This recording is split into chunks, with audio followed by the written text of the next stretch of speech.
రాజు అండి. ఇప్పుడు అసెంబ్లీ ఎన్నికలు జరగబోతున్నాయి కదా, సూర్యాపేట నియోజకవర్గంలో ఎవరు గెలవబోతున్నారు?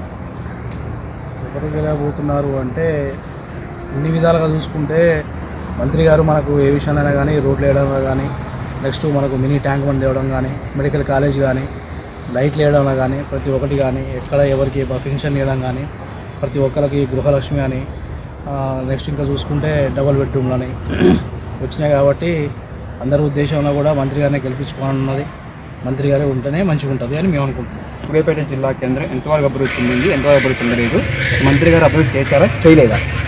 మునుపటి కంటే చూసుకుంటే అన్ని విధాల కంటే ఇప్పుడే బాగుంది, చాలా బాగా చేసిండు.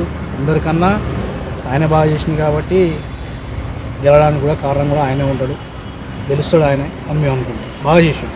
తెలంగాణ రాష్ట్ర ప్రభుత్వం అనేక సంక్షేమ పథకాలు ప్రవేశపెట్టింది. పింఛన్ అని, వికలాంగుల పింఛన్స్ అని, వితంతుల పింఛన్స్ అని, అదే గృహలక్ష్మి అని, దళిత బంధు అని తెలంగాణ రాష్ట్ర ప్రభుత్వం ప్రవేశపెట్టిన సంక్షేమ పథకాల్లో మీరే పథకమైన లబ్ధి పొందారా?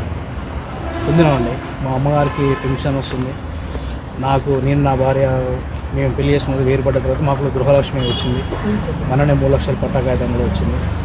మాకు చాలా మంచిగా అనిపించింది. ఏ విషయాలైనా కానీ త్వరలో మేము కూడా ఇల్లు కట్టుకోబోతున్నాం కాబట్టి మాకు అన్ని విధాలుగా సహకరిస్తుంది మంత్రి గారు మాకు.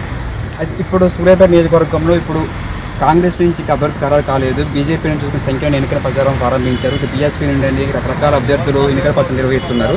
కానీ ఈసారి సూర్యాపేట నియోజకవర్గంలో ఎవరు గెలవబోతున్నారు అంటే ఎక్కువ ప్రజాదరణ ఎక్కువ ఏ పార్టీకి ఉంది? ఎవరైతే సూర్యాపేట ఎమ్మెల్యేకి ఇది మంచిగా అభివృద్ధి చెందిందని భావిస్తున్నారు? మంత్రి గారు జయేష్ రెడ్డి గారే గెలుస్తామండి. ఆయనకే ఎక్కువ పబ్లిక్ కూడా అన్ని విధాలుగా మంచి చేస్తుంది కాబట్టి ఆయన గెలుస్తాడు.